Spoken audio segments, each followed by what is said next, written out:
তোমরা সবাই কেমন আছো? আশা করছি ভালো আছো, আমিও খুব ভালো আছি। Welcome to Bengali blogger Sonali. Welcome একটা নতুন ভিডিও নিয়ে। আজকে রান্নাঘর থেকেই ভিডিওটা স্টার্ট করলাম। কুচিনাটা চালিয়ে নেবো। তরকারি কেটে একবারে আজকে এসেছি। আজকে কি কি রান্না করবো তোমাদের এক ঝলক দেখিয়ে দিই। লাল শাক কেটে নিয়েছি, লাল শাক ভাজা হবে। আর এই ফুটো ফুটো থালাতে ধুলে পারে কি হয়, একটু বালি ঠালি কিছুই থাকে না। আর পমফ্রেট মাছের ঝোল করব পেঁপে দিয়ে। আর এই সয়াবিনটা একটু ভাপিয়ে নিলাম, এটা দিয়ে করব পেঁয়াজ কালি, সয়াবিন আর আমুদি মাছ। এই দিয়ে একটা নতুন রেসিপি টাইপের করবো। পেঁয়াজও কেটে নিয়েছি আর কড়াইতে তেল চেপে দিয়েছি। প্রথমে করব পমফ্রেট মাছের ঝোল।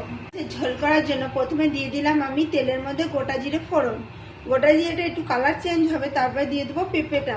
পেঁপেটা একটু ভাজা ভাজা হতে থাকবে, তার আগেই মশলাটা আমি রেডি করে নেবো। তা বন্ধুরা, গোটা ভিডিওটা স্কিপ না করে দেখতে থাকো, আশা করছি ভালো লাগবে। আর যে বড়মাসের একটা গিফট মানে অর্ডার দিয়েছিল, সেইটাও এসে গেছে। আজ যেহেতু ছুটির দিন, নিজেই নিয়ে নিল। চলো পেঁপেগুলো দিয়ে দিলাম। এবার মশলাটা আমি রেডি করে নেবো। পেঁপেগুলো দিয়ে পেঁপেগুলো একটু নাড়াচাড়া করে নেবো। আর এর মধ্যে একটু সামান্য নুন আর একটু হলুদ দিয়ে দেবো। পেঁপে দিয়ে কিন্তু মাছের ঝোল খেতে দুর্দান্ত টেস্টি হয়। তা চলো পেঁপের মধ্যে একটু নুন হলুদ দিয়ে নিই, দিয়ে এই মশলাটা রেডি করে ফেলি। আমার ভালো করে ভাজা হয়ে গেছে। আর এখানে এই মশলাও রেডি করে নিয়েছি। নুন হলুদ জিরে গুঁড়ো ধনে গুঁড়ো লঙ্কার গুঁড়ো সব একসাথে নিয়ে নিয়েছি। আর একটু সামান্য আদা বাটা দিয়ে ভালো করে এবার নেড়ে চেড়ে কষিয়ে নিতে হবে পেঁপেটাকে। আর ততক্ষণে আমি এই কড়াইতেও তেল চাপিয়ে দিয়েছি, কালো জিরে ফোড়নও দিয়ে দিয়েছি। এবার আমি দিয়ে দেবো পেঁয়াজকালি বেগুন, তারপরে দেবো পেঁয়াজ। তেলটা গরম হয়ে গেছে, দেখো বন্ধুরা পেঁয়াজকালি সব দিয়ে দিয়েছি, তার সাথে সয়াবিনটাও দিয়ে দিলাম আর পেঁয়াজটাও দিয়ে দিয়েছি। এবার একটু নাড়াচাড়া করে নেবো। আর এর মধ্যে ভাজা ভাজা হয়ে গেলে তারপরে এর মধ্যে যা যা মশলা সেগুলো দেবো। দেখো মশলা দিয়ে 2 থেকে 3 মিনিট আমি ভালো করে নেড়ে চেড়ে কষিয়ে নেবো, যতক্ষণ না চারিদিক দিয়ে তেল ছেড়ে এসে মশলাটা পুরোপুরি মিশছে, ততক্ষণ অবধি আমি এটাকে নাড়তেই থাকবো। আর এটাকে একটু দেখালাম আমি যে সয়াবিন আর পেঁয়াজ কালি ভালো করে ভাজা ভাজা হয়ে গেলে তারপরে এর মধ্যে মশলা দেবো, তার আগে না। আর এর মধ্যে কটা আমুদি মাছও আমি দিয়ে দেবো। এটা সয়াবিন আর পেঁয়াজ কালি এটা নতুন রেসিপি, এটাও খেতে কিন্তু বেশ ভালো হয়। বেশ সুন্দর একটা স্মেলও ছেড়েছে। আর এটাও দেখো চারিদিকে তেল ছেড়ে এসছে। আমি একটু সামান্য একটু জল দেবো, দিয়ে আবারও ভালো করে নেড়ে ছেড়ে কষিয়ে নেবো 2 থেকে 3 মিনিটের মতো।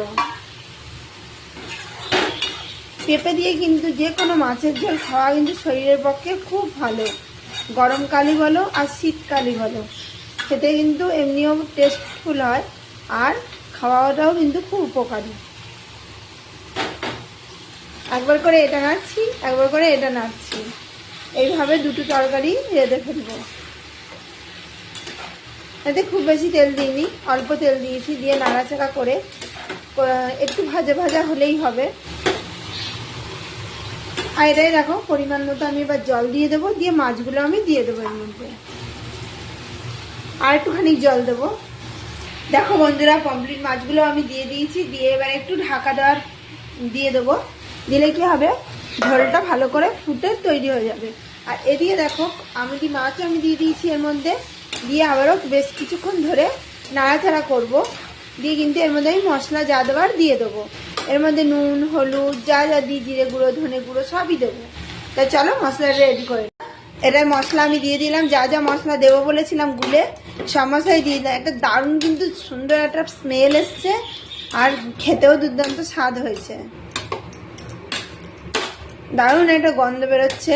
এর মধ্যে কিন্তু রসুন দিইনি, শুধুই পেঁয়াজ আর মশলা দিয়ে আর পেঁয়াজ কালি দিয়ে বেগুন দিয়ে কিন্তু এই জিনিসটা রান্না করছি। আর আমুদি মাছ থাকলে দেবে, নাহলে না দিলেও চলবে। এটা ভালো করে কষিয়ে নিই, নাহলে কড়াইটা পুরো নড়ে যাচ্ছে। মাছ ঝোল আমার হয়ে গেছে, আমি পাত্রে ঢেলেও নিয়েছি। আর এখানে দেখো কালারটা খুব সুন্দর এসছে। আমুদি মাছ সয়াবিন আর পেঁয়াজ কালি বেগুন দিয়ে একটা তরকারি। আর এখানে শাক ভাজাও চাপিয়ে দিয়েছি আমি, শাক ভাজাও হয়ে গেছে নামাবার মুখে। আর ততক্ষণ আমি পমফ্রেট মাছকে ঢালা হয়েই গেছে। এবার এইটা পাত্রে ঢেলে নেবো। আমি পাত্রে ঢেলে নিচ্ছি। দেখো কত সুন্দর কালারটা হয়েছে বন্ধুরা। এবার বানিয়ে খেয়ে দেখবে, খেতে কিন্তু খুব ভালো হয়েছে। এবার পাত্রে ঢালছি, কত সুন্দর একটা ফ্লেভার এসছে, গন্ধ। তোমরা যখন বানাবে তোমরা তখন এই ফ্লেভারটা পাবে। তোমরা যারা রসুনও এর মধ্যে দিতে পারো, আমি দিইনি, এমনিই করেছি। ভাজা আমার হয়ে গেছে। আর এইটা দেখো কালারটা কিন্তু দুর্দান্ত এসছে। আর এইদিকে কিন্তু রুটি বলো, লুচি বলো, পরোটা বলো, ভাত বলো, দারুণ কিন্তু লাগে, একদম গরম গরম। চলো আমার রান্না কমপ্লিট হলে এবার খাওয়া দাওয়া করা হবে। ভিডিও আমি এখানেই রাখছি। আমার ভিডিও যদি ভালো লেগে থাকে অবশ্যই চ্যানেলটা সাবস্ক্রাইব করবেন, লাইক কমেন্ট শেয়ার করতে ভুলবেন না। বাই। কাল আবার নতুন ভিডিও নিয়ে খুব শিখিয়ে আসছি। সুস্থ থাকবেন, ভালো থাকবেন, সবাইকে ভালো রাখবেন।